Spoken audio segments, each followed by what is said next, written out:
Okay, I don't really want to follow that, but I'm going to anyway. I'm Danya Michael. I'm the Rose and Bloom on Twitter, and I'm here to talk to you about why it's okay to read Harry Potter after you graduate high school.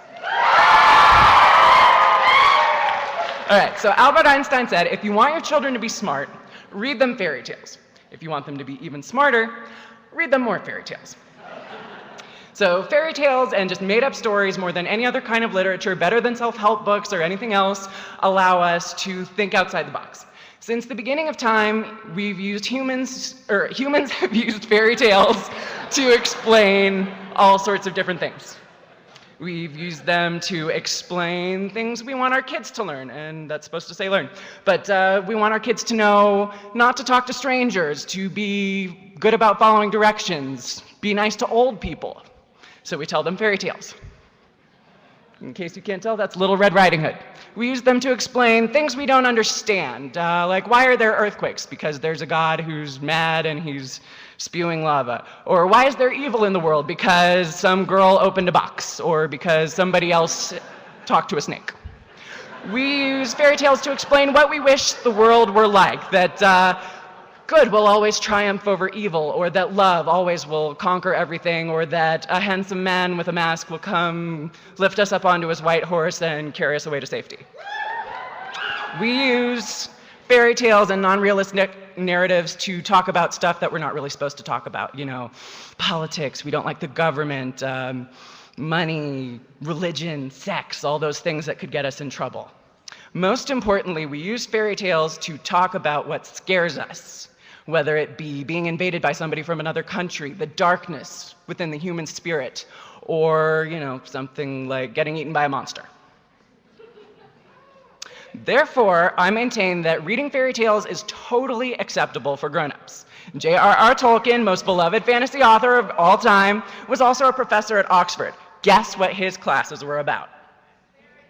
Yes, fairy tales, very good. So we can learn from all kinds of things. We can learn from fairy tales like Brothers Grimm, that kind of thing, but we can also learn from science fiction, fantasy novels, dystopian narratives, just all of those made-up stories that got us teased in high school. So we can learn lessons, and if you haven't read Harry Potter, I'm going to tell you, put on your earmuffs. So we can learn lessons like trying to take over the world usually ends badly. Quests for ultimate power do not go well. Like Voldemort ends up being murdered by a high school student. Well done there. So we also learn that life is sometimes not fair. Snape kills Dumbledore. Not fair. Snape is actually a good guy and then gets murdered. Not fair. I just ruined a major plot point in the story. Not fair. So we also learn to keep fighting for the things that we believe in. Keep doing what you know is right, even if you're an old man and there's a big bad guy coming at you with a snake. You learn that you are never too young or too powerless or too whatever to stand up for what you believe in. Dumbledore's army, it's just a bunch of high school and middle school kids, and they managed to save the world. If a bunch of little kids can do it, so can we. We learn that life is more fun when you approach the world with a sense of innocence and wonder. If you allow yourself to be surprised. Even if people think you're a little weird, like Luna Lovegood, you can be having more fun than anybody else. She's totally my favorite character, by the way. So we also learn, face your fears. So when you're fighting a Dementor, you really have two options. You can stand up to your fears, or you can die. Pretty straightforward choice to my mind. I don't know.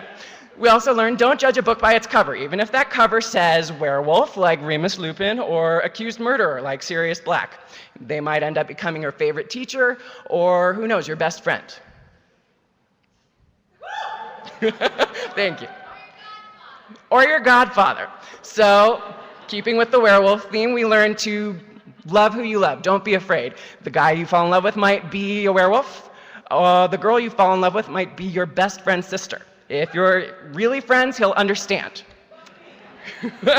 We learn to think outside the box, think creatively. And these weird ideas that you have, Luna Lovegood has a lot of weird ideas, but she helps save the world, like I mentioned before, and she gets to do it wearing a really cool hat.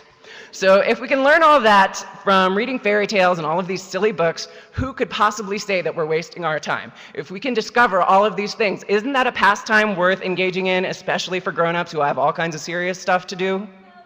Woohoo! So now I want you guys to go home and take a break from traveling around the world or facing your fears or do whatever. Go rediscover your imagination in a story. Read one, watch one on TV, make one up. I don't care. But you don't have to take my word for it. I'm Danya Michael. I'm the Rose and Bloom on Twitter. Thank you.